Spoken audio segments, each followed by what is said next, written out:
একটি পণ্যের ডিজাইনই ঠিক করে গ্রাহক পণ্যের দিকে তাকাবে নাকি পাশ কাটিয়ে চলে যাবে। বর্তমান প্রতিযোগিতামূলক বাজারে শুধু ভালো মানই যথেষ্ট নয়, প্রয়োজন আকর্ষণীয় ও অর্থবহ ডিজাইন। কারণ পণ্য ডিজাইন হলো প্রতিষ্ঠানের নীরব প্রতিনিধি। এটি প্রথম দেখাতেই প্রতিষ্ঠানের মান, রুচি ও পেশাদারিত্বের পরিচয় দেয়। যখন কোনো প্রতিষ্ঠানের পণ্য সুন্দর, সৃজনশীল ও ব্যবহার বান্ধব হয়, তখন গ্রাহকের মনে স্বাভাবিকভাবে বিশ্বাস জন্মায়। তারা মনে করে এই প্রতিষ্ঠান নিশ্চয়ই মানের সঙ্গে আপোস করে না। বিশ্বখ্যাত প্রযুক্তি প্রতিষ্ঠান অ্যাপেল তাদের প্রিমিয়াম ডিজাইনের মাধ্যমে এমন শক্তিশালী ভাবমূর্তি তৈরি করেছে, যেখানে ডিজাইনই ব্র্যান্ডের পরিচয় হয়ে দাঁড়িয়েছে।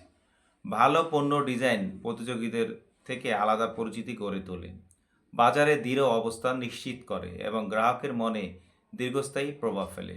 সবচেয়ে গুরুত্বপূর্ণ হলো ব্যবহার সহজ ও আরামদায়ক হলে গ্রাহক সন্তুষ্ট হয়। সন্তুষ্ট গ্রাহক প্রতিষ্ঠানের প্রচার নিজেই করে, ফলে ইতিবাচক ভাবমূর্তি আরও বিস্তৃত হয়। অতএব পণ্য ডিজাইন শুধু বাহ্যিক সৌন্দর্য নয়, এটি প্রতিষ্ঠানের সুনাম, বিশ্বাসযোগ্যতা ও দীর্ঘমেয়াদী সাফল্যের অন্যতম প্রধান ভিত্তি। ধন্যবাদ।